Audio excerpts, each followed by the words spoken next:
Mid-20s, or when I had my own kid, I called her, this woman, Marie Virginia Zanner, I called her grandmother. Very formal. But the word, which was formal, nobody told me to call her that, it's just what I called her. And it had nothing to do with the relationship that we had. So I want to talk about that a little bit. And then an interesting fact number 2 is that I, right now, am 2 years older than she was when I was born. Which I don't know if it means anything, I just thought I'd say it. But also, I cannot even imagine Agnes being a grandmother. I can't imagine it at all. Doesn't want to imagine it. I mean, seriously, I'm not grandmother material. And then another thing, all of my kids have one name that came from her, that were sourced from her. My Agnes Marie. My first son is Oscar Barrett, which was her maiden name. And my third son, I named William, after her son, my uncle, Bill. All right, so I want to thank you for a few things. And I'm never going to get a chance to do this in public and to thank you, so I'm going to do this. And stop reading over my shoulder. I got her into. She at least learned how to act to tell that lie. You're stealing away some of my stuff. Okay, I want to thank you for some things. The first thing, which I think everybody knows, I want to thank you for adhering to no stereotype ever conceived for a woman of your generation. Not...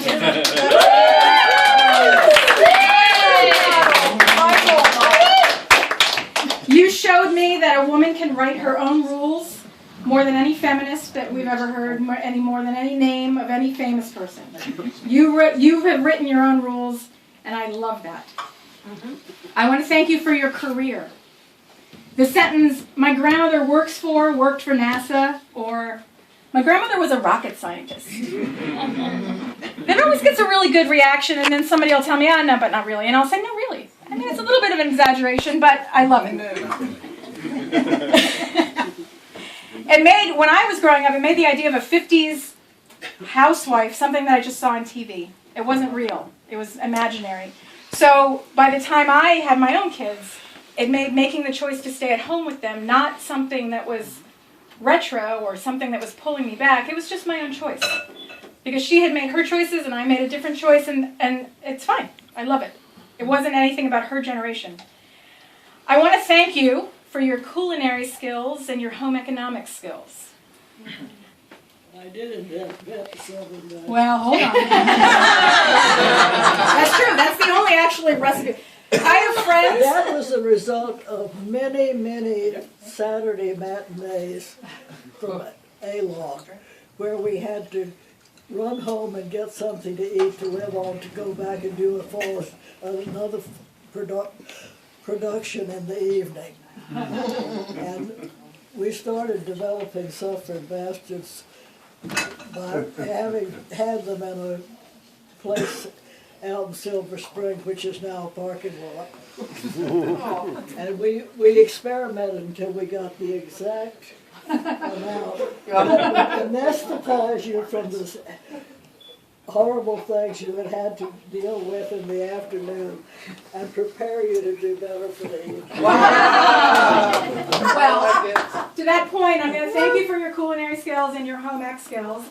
I have friends, this is true, I'm in my 40s, I have friends who struggle to live up to the mad skills of their grandmothers. The cooking and the baking and the gardening and the knitting and the crocheting and keeping a completely pristine house. And I want to thank you because I've never had that complex. And I'm serious, thank you. I want to thank you. And I want to thank you for my childhood. Your constant work in community theater at Chevy Chase, at MAD, and before that the Shakespearean stuff. Others I can't even remember. You provided my childhood with a backdrop of a stream of eccentric characters that you collected. One example, Ben Fisher, the single most kindest, gentlest man I've ever had the pleasure to know. He always made me laugh. He always made me feel like he was giving me a hug whenever I saw him. Another example was Charlie Ward. I don't know if I have to explain him. I don't know how many people knew him. I can't explain it. But those who knew him know just how abstract my childhood was. He did this amazing impression in 1986 of Madonna. He was in his 50s or 60s when he did it. And he did it in front of friends of mine from high school, and it was great. It was a hit. It was awesome. If he was practicing, he was sort of a Manny before these were things that were cool. He was always around, and he took me places, and he was kind of the guy for a while. And if he was practicing for the role of Fezziwig, well, then it was Fezziwig that took me to the zoo that day. One weird thing, if he farted, he always immediately blamed it on the cat, and wouldn't take anything else about it. But I think he's the reason to blame that I can now embarrass my kids all the time. When they were small, they loved it. But we used to have funny accent day. We used to have sing only in opera days. Do you remember this? And so I thank you, because it was these kind of people that you had in my childhood that helped me become an awesome mom too. Just a mom, not a grandma. Just a mom. I want to thank you for your cats. Your collection of cats raised me. Honeybun, Gray Mockin, Harriet, Nellie. Thank you. There's only been 4 years of my entire life I didn't live with cats, and they are individually and collectively as weird as all of your theater friends. I resemble that. I want to thank you for Granny Pinkston. She was your friend from NASA, who was another Grammy to me, and sometimes I spend a weekend there, or a week, or a month, or one time almost a year. And it's probably not a coincidence that when we adopted our son, I knew in my heart and my gut and my brain and my soul and every fiber of my being that he would have brown skin. And so I thank you for making that so obviously a part of my family. I want to thank you for throwing me on the stage before I could walk. I learned so much by watching you and absorbing everything in the atmosphere. I can speak in public, not really counting today, but I can usually very well speak in public. I'm comfortable being funny. Not all women are. I learned from you that it's awesome to be a funny woman. You and Lucia Ball, the two of you. Sometimes I get you mixed up sometimes, but it's good. And I still remember when you directed South Pacific when I was like 5. And that showed me that a woman can be a role of leadership. And it taught me way before Beyonce figured it out that women do actually, in fact, run the world. Yeah. I want to thank you for my... a one-word speech in South Pacific.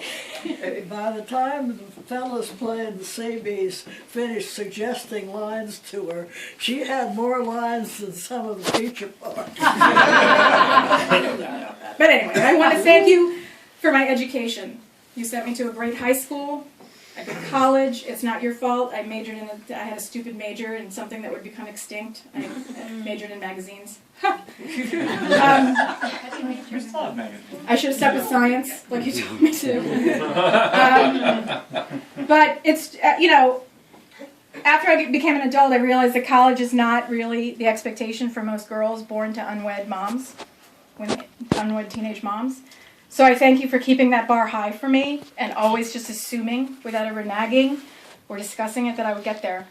And you paid for it too. So I sincerely thank you for that. I want to thank you for Ethel. Again, I don't know who knows Ethel, but do I need to explain? I will. Okay. As a high school student, I was driving around in a giant, clunky blue Dodge van with no seatbelts. The back bench seat wasn't even bolted down. This is the same van that Grandma drove me and my friends around in when I was in junior high school. Like, oh yeah. 10 years later. If somebody tried to open the side door, it would fall off. It was awful. But that van, Dodge, 1976 blue Dodge van. So without that van, and I'm not even kidding, I might not have had any friends. I might not have gotten down to Gonzaga to perform in their high school shows, and I might not have met Pete, who is my husband, Agnes's dad, and he does not want to be a granddad. Why do you think this is a possibility? It's not everybody that can be blamed for What you focus on, you get more of.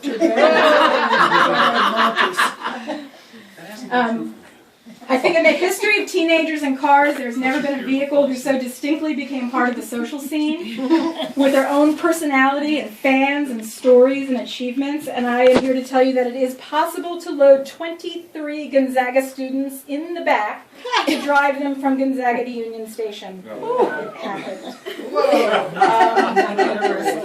Also, she was known by sight and by name by many Montgomery County police officers who had the great fortune to monitor the hijinks of white suburbia on the weekends in the 80s. And I'm pretty sure she probably had a mugshot too. And in Ethel, I want to thank you also for the amazing road trips you dragged me on when I was a kid. You're the only grandma I know who thinks it's perfectly reasonable to drive from D.C. to Michigan to drop off Tommy, stopping in Texarkana on the way.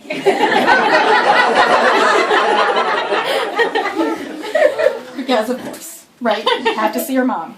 And that kind of travel, seeing the country and seeing the whole world, it just increased. And when I grew up, I took it from this country, and I've seen the world. And I think that my installing that love of travel was from you. I'm not saying I don't thank you for your two youngest children, Tommy and my mom. No, but right now, I just want to thank you for Uncle Bill. And I don't want to get into it, but he was so great and so important to me. And thank you. I'm not going there. Okay. I also want to thank you for being the port in the storm during the rocky days of high school. I always knew I had a judgment-free zone to come home to. Whether for a night or a week or a summer, you were my second mom and my second home, and sometimes you were my first mom and my first home. Depends. It was those rocky times.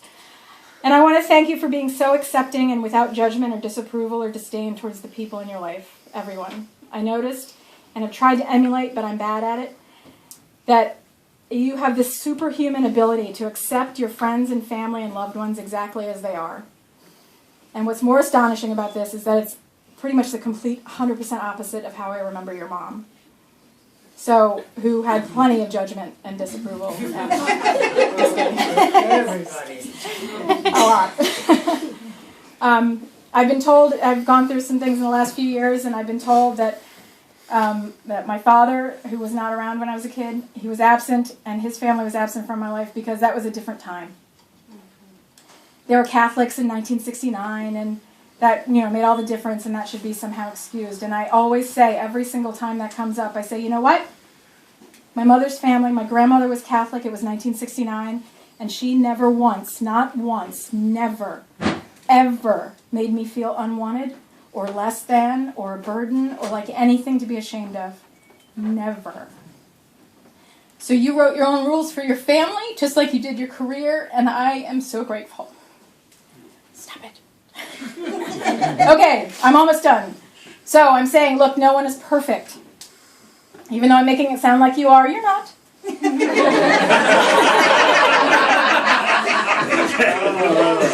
There was one time I remember when I was about 4 or 5, you got really mad at me. It was the one time, really mad. I had gotten into your theater makeup, and I used it as finger paint. So